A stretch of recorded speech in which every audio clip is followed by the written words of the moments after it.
ప్రార్థన చేయగలిగిన కార్యాలు. ప్రార్థన ఏం చేస్తుంది? చాలా నువ్వు ప్రార్థన చేస్తే ఏమవుతుంది, నువ్వు ప్రార్థన చేస్తే ఏమవుతుంది?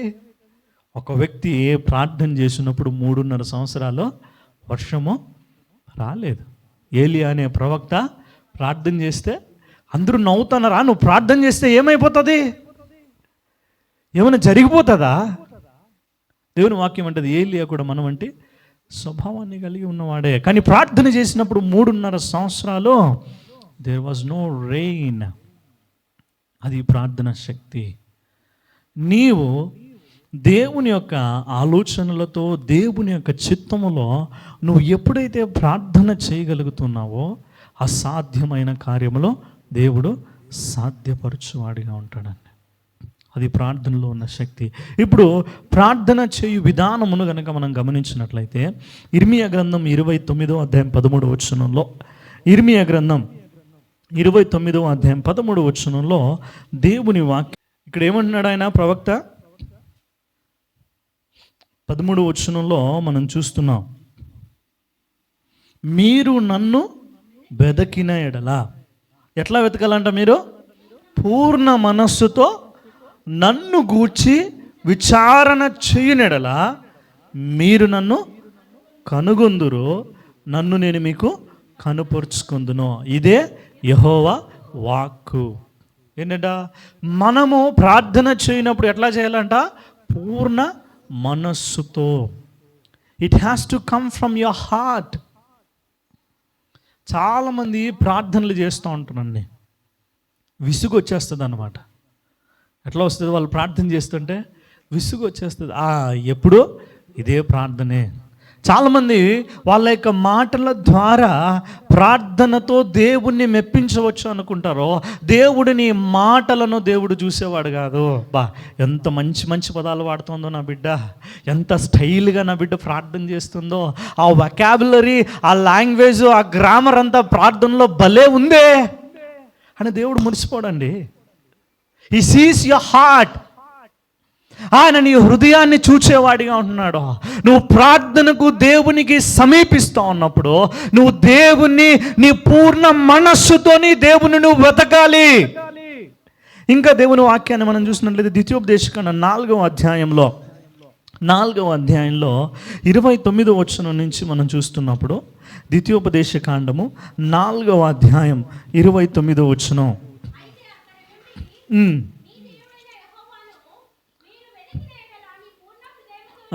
ఏంటంట? నీ దేవుడైన యెహోవాను మీరు వెతికిన ఎడల. మరలా మీరు ఎట్లా వెతకాలంట? మీరు వెతకాలి. వెతకడం అంటే ఏంటి? ప్రేయర్. ప్రార్థనలో దేవుణ్ణి వెతికేవారిగా ఉంటున్నాం. ప్రార్థనలో దేవుని దగ్గరికి మనం సమీపిస్తూ ఉన్నాం. ఎట్లా వెతకాలంట మనం ప్రార్థనలో? ఇప్పుడు దేవుణ్ణి నీ పూర్ణ హృదయముతోనూ నీ పూర్ణ ఆత్మతోను వెతకునప్పుడు ఆయన నీకు ప్రత్యక్షమగును. Praise the lord, hallelujah. ఈరోజు చాలామంది ప్రార్థనలకు జవాబు రాకపోవడానికి గల కారణం ఏంటంటే they are not coming from their whole heart. వారు పూర్ణ హృదయముతో దేవుణ్ణి సమీపించడం లేదు. వాళ్ళ యొక్క జ్ఞానముతోనూ వాళ్ళ యొక్క ఆలోచనలను ఆధారము చేసుకుని, వాళ్ళ తెలివిని ఆధారం చేసుకుని ప్రార్థన చేస్తున్నారు. దేవునికి ఎట్లాంటి ప్రార్థన కావాలంట?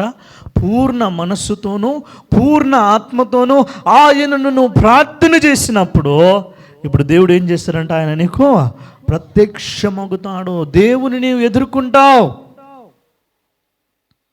ఆయన నీకు సహాయము చేసేవాడిగా ఉంటున్నాడు. ఇంక కింది వచనాల్లో వెళ్తే ఆయన మనకు కనికరము చూపించేవాడిగా ఉంటాడని, ఆయన మనల్ని ఎన్నడూ కూడా నాశనము చేయడని దేవుడు చేసిన యొక్క నిబంధనను ఆయన జ్ఞాపకం చేసుకుంటాడన్న 31వ వచనం వరకు కూడా మనం చూస్తున్నాం. చాలండి. మనం ఏం చేయాలంటే పూర్ణ హృదయంతో మనం వెతికే వారిగా ఉండాలి. మరలా ఒక మాటను మనం చూద్దాం. ఇర్మియా గ్రంథం 24వ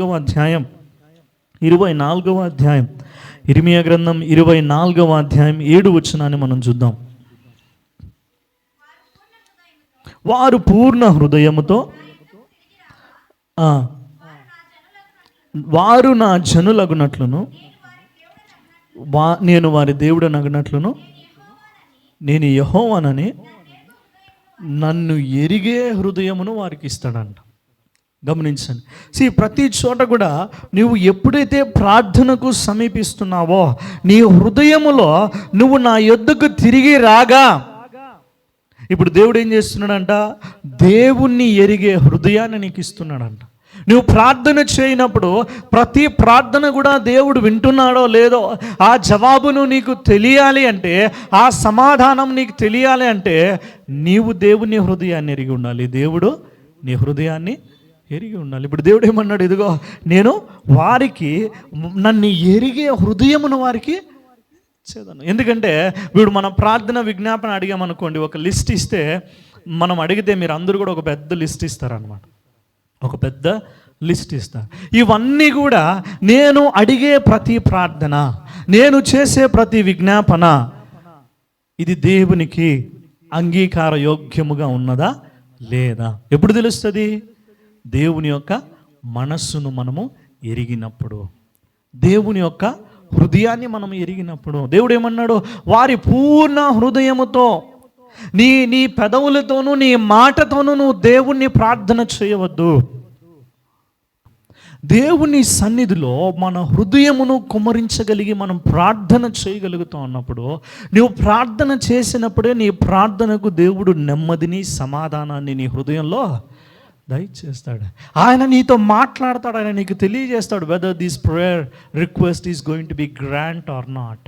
ఈ ప్రార్థన విజ్ఞాపన నీకు అనుగ్రహించబడబోతున్నదా లేదా, దేవుడు నీకు ఈ కార్యాన్ని చేయబోతున్నాడా లేదా అనేక ఆ జవాబును దేవుడు నీ హృదయంలో నీకు దయచేస్తాడు. when you pour out your heart in his presence, ఆయన సన్నిధిలో నీ హృదయాన్ని నువ్వు కుమ్మరించగలగాలి. ప్రార్థన చేయడం అంటే ఊరికనే వచ్చేసాం, దేవా నీకు స్తోత్రం మాకు అయిపోయింది ఇంకా మేము వెళ్ళిపోవాలంటే ఆ ప్రార్థన శక్తిని నువ్వు అనుభవించలేవు. ఈరోజు చాలామందికి ప్రార్థన చేయడం రాదండి, ప్రార్థన చేయడం రాదు.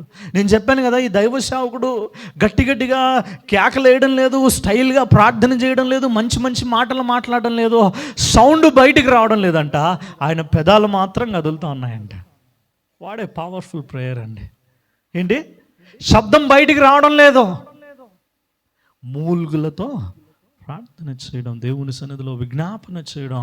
ప్రతి ఒక్కరు కూడా సంఘముగా ఈ రోజుల్లో మనం ప్రార్థన చేయడం చాలా ప్రాముఖ్యం. నేర్చుకోవాలి మనం ఏ రీతిగా దేవునితో మాట్లాడాలి, మన హృదయాలను ఏ రీతిగా మనం కుమ్మరించాలి అని. మనం ఇంటి నుంచి వచ్చేటప్పుడే చాలా విషయాలన్నీ ఇక్కడ పెట్టుకునేసి దేవుని సన్నిధిలో వచ్చి మన హృదయాన్ని ఎలా కుమ్మరించగలమండి? ఈ రీతిగా మనం వ్యక్తిగతంగా ఉన్నప్పుడు కానీ, మందిరంలో ఉన్నప్పుడు కానీ, ఇతర సమయాల్లో మనం ప్రార్థన చేసుకోగలుగుతాం. సమయాన్ని ఎక్కడ మనం కేటాయిస్తున్నాం ప్రార్థన చేసుకోవడానికి, దేవుణ్ణి వెతకడానికి ఎక్కడ మనం సమయాన్ని కేటాయిస్తున్నాం? సంఘంలో కేటాయిస్తున్నామా, వ్యక్తిగతంగా కేటాయిస్తున్నామా, కుటుంబముగా మనం సమయాన్ని వెచ్చిస్తున్నామా? ఎక్కడ దేవుని సన్నిధిలో మనం గడుపుతా ఉన్నాం? ప్రశ్నించుకోవాలండి మనం అందరూ కూడా.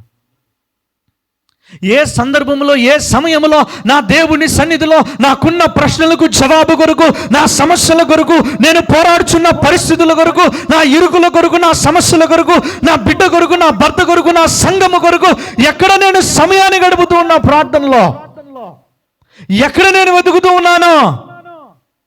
వచ్చినాం, ప్రార్థన చేసుకున్నాం, పాస్టర్కి ఒక లిస్ట్ ఇచ్చేసి పడేసి వెళ్ళిపోతామంటే అయిపోతుందా అండి?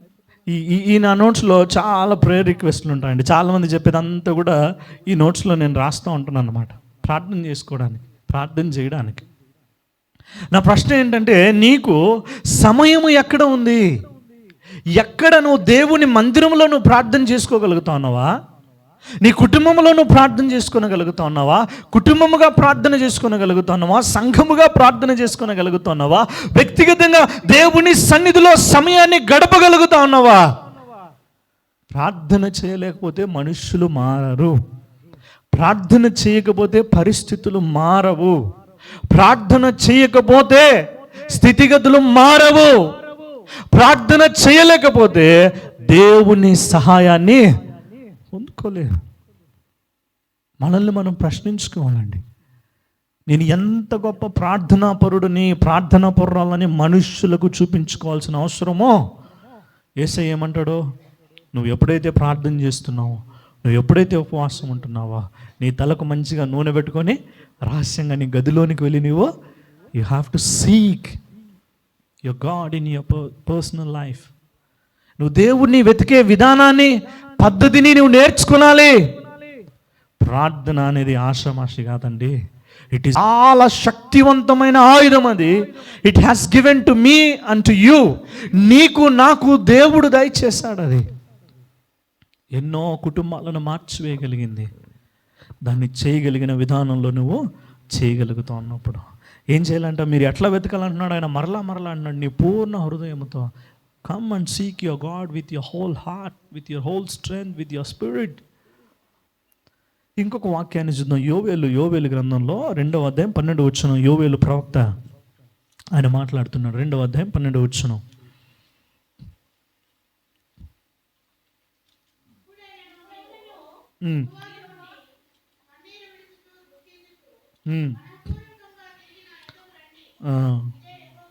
దేవుడు మరలా తన బిడ్డలతో ఆయన మాట్లాడుతున్నాడు, ప్రజలతో మాట్లాడుతున్నాడు.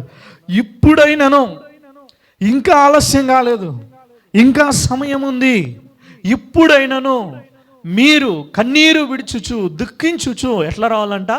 ఎగ్గైన్ ఏమన్నాడో ఒక మాటను మీరు గమనించాలి. చెప్పిన ప్రతి వచనములో కూడా హృదయము, మనఃపూర్వకము, పూర్ణ మనస్సుతో అనే మాట కనబడుతూనే ఉంది. From with your whole heart ఆయన ఏమన్నాడు, మనఃపూర్వకంగా తిరిగి నా యొద్దకు రండి.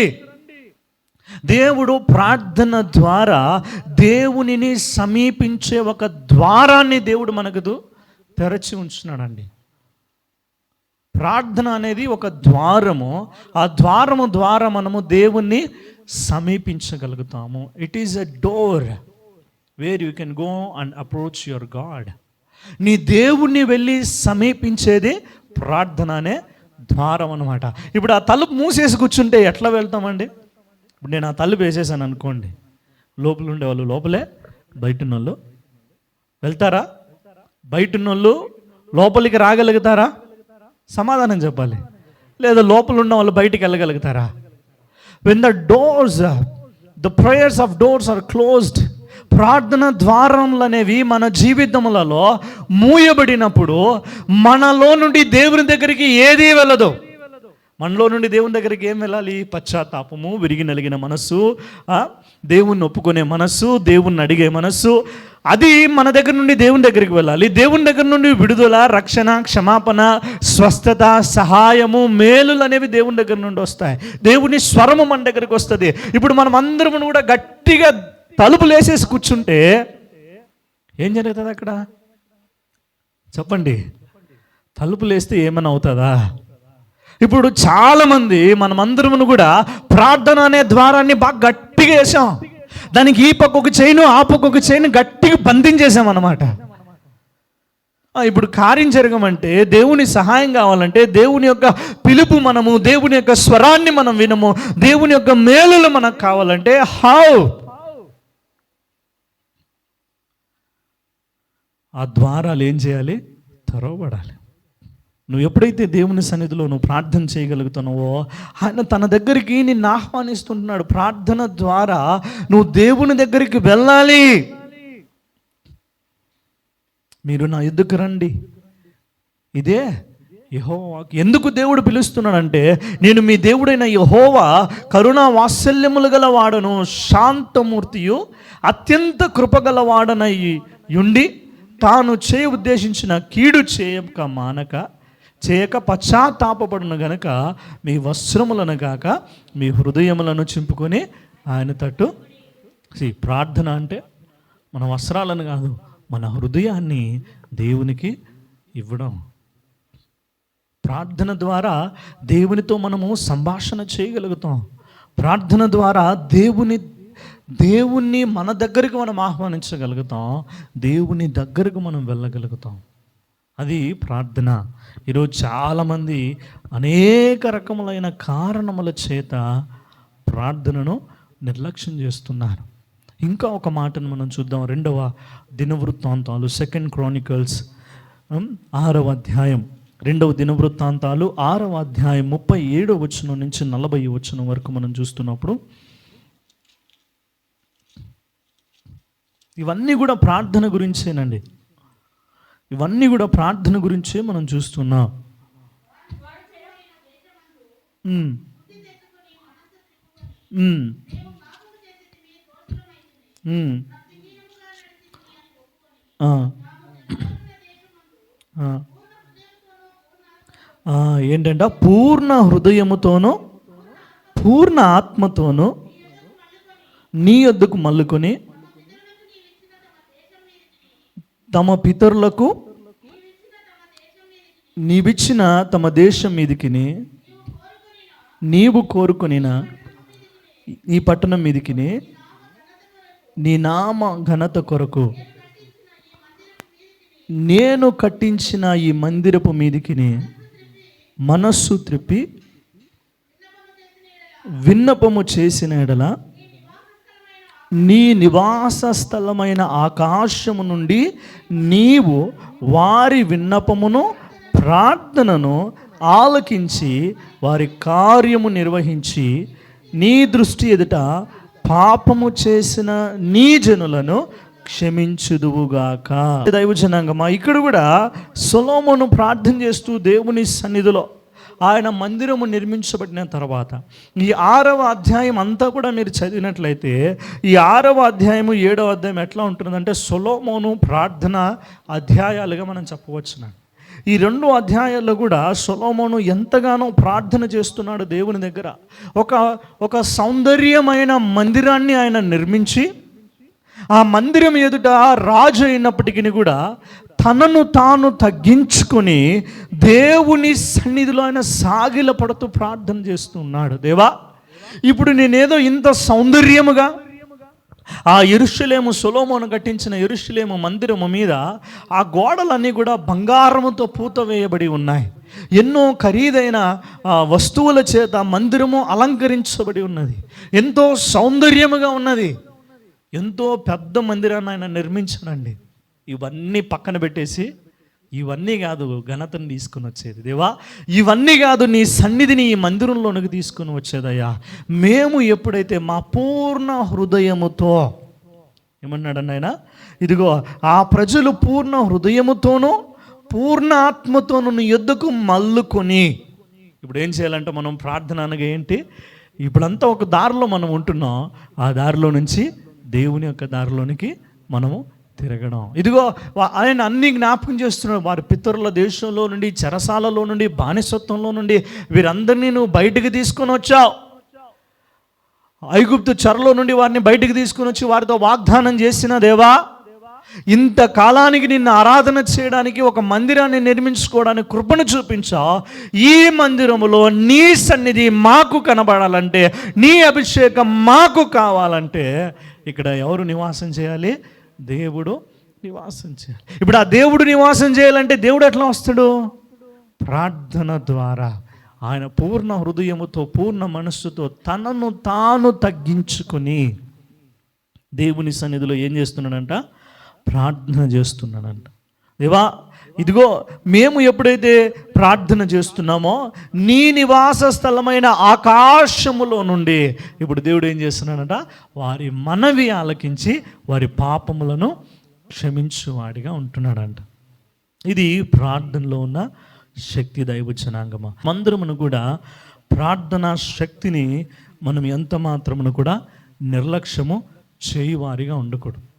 మనం ఎప్పుడైతే ప్రార్థన చేస్తున్నామో దేవుని యొక్క కార్యాలు అక్కడ జరుగుతాయి. మనము ఎంత డబ్బు ఖర్చు పెట్టామని కాదు, ఎంత ఘనముగా మనం బతుకుతా ఉన్నామని కాదు, కానీ దేవుని సన్నిధిలో మన హృదయములు కుమ్మరించగలుగుతూ ఉన్నప్పుడే దేవుడు అక్కడ నివాసం చేసేవాడిగా ఉన్నాడు. దేవుడు అటువంటి యొక్క ప్రార్థనలను ఆలకించువాడిగా ఉన్నాడు. నేను సొలొమోను ప్రార్థనా జీవితాన్ని నేను జ్ఞాపకం చేసుకుంటూ ఉన్నప్పుడు ఎంతో ఆశ్చర్యాన్ని కలిగిస్తుందండి. దేవుడు ఆయనకు మంచి జ్ఞానాన్ని ఇచ్చాడు, మంచి ధనాన్ని ఇచ్చాడు, మంచి బంగ్లాలు ఇచ్చాడు, ఆస్తిపాస్తులు అన్నీ ఇచ్చాడు. ఆయన జ్ఞానానికి మెచ్చి చుట్టుపక్కల ఉన్న అనేక మంది దేశ రాజులు కానీ, అధికారులు కానీ, మంత్రులు కానీ ఆయనతో రావడానికి, ఆయనతో వాదించడానికి, ఆయనతో మాట్లాడడానికి వచ్చినప్పుడు విస్తారమైన కానుకలు, బహుమానాలు తీసుకొని వస్తున్నారు. ఎంత ఉన్నప్పటికీ కూడా ఆయన దేవుని సన్నిధిలో తనను తాను తగ్గించుకొని ఆయన మోకరించి మందిరం ఎదుట సాష్టాంగపడి ఆ ఆ మందిర ప్రతిష్ఠ దినమున ఆయన ప్రార్థన చేయడం అనేది ఆయన దేవుని యొక్క అధికారానికి ఎంతగా లోబడి ఉంటున్నాడు, ఎటువంటి ప్రార్థనా జీవితాన్ని కలిగి ఉంటున్నాడు అనేది మనకు తెలియపరచబడుతూ ఉంది. ఈరోజు దైవ జనాంగమా, మనము దేవుని సన్నిధిలో ఆయన బిడ్డలముగా మన హృదయములను కుమ్మరించగలిగిన ప్రార్థన అనుభవము, జీవితము మనము అలవాటు చేసుకునగలిగినట్లయితే, అటువంటి అనుభవములలో మనం ప్రయాణం చేయగలిగినట్లయితే, అది ఎంతో అద్భుతమైన కార్యాలు మన జీవితాల్లో చేస్తుంది.